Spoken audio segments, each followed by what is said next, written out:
Kamusta mga kabudi? So ngayon ay mag-i-install tayo ng hanging cabinet. Pero bago yan ay ipapakita ko muna sa inyo ang ginawa kong vanity table at mirror. Ito siya kabudi, napakaganda ng design. At syempre, kamatch na mirror, ganun din ang design, di ba? Napakaganda. So yan, balik tayo sa pag-i-install ng hanging cabinet.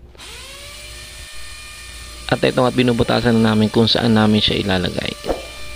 Pero bago ang lahat ay mag-subscribe ka muna sa aking YouTube channel at ganoon na rin sa aking FB page na B. Lebron Woodworks para po updated kayo sa videos na ginagawa ko.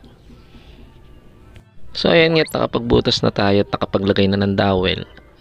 Ngayon naman ay ihahang natin yung cabinet. We make sure na align yung dalawang cabinet para magandang tingnan. So itong tinaklap muna namin yung dalawang cabinet at pinag-a-align namin siya. At saka namin siya tinotox or ini-screw sa pader. So ayan, in-screw na namin yung cabinet. At so ayan, ini-screw na namin siya sa pader para at least hindi na siya masyadong hawakan. And then, saka namin siya ina-align using bar level. So para na makita namin kung pantay o hindi yung or twisted yung cabinet. So usually pag hindi kasi pantay yung pader, so susunod yung ating cabinet na hindi rin papantay. So nilalagyan namin siya ng kalang sa likod para at least magpantay yung ating cabinet, at least level. At matapos namin maikabit ang cabinet ay sinunod naman namin ang mga pinto. Ang ginamit namin dito ay continuous handle para magandang tingnan. So ito na siya mga kabudi. So ang ginamit namin dyan ay enamel na gloss. At ang mga accessories ay soft close hinges. At syempre, nilagyan na rin natin to ng mga shelves. Ang shelves na nilagay natin dito ay removable or adjustable. So ayan, binutasan ko siya para sa shelf support. At saka ako naman nilagay ang ating shelves. So ayan.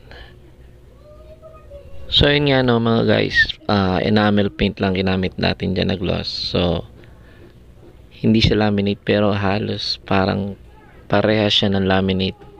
Ang gandang tingnan, malinis.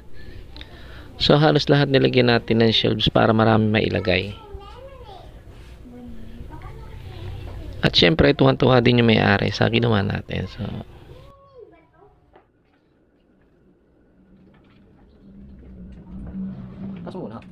taas mo.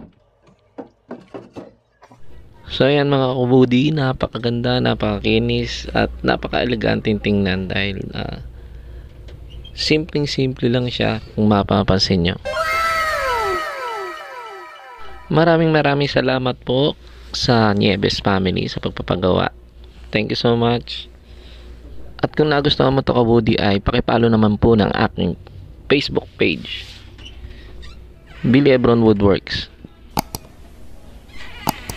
para po updated kayo sa mga ginagawa kong mga videos tulad nitong mga woodworks. At kung interested po kayo magpagawa ay i-message nyo lang po ako. So ito na siya kabudi, no? Napakaganda at napakasimple. So kung gusto mo makita, ito siya ng buo.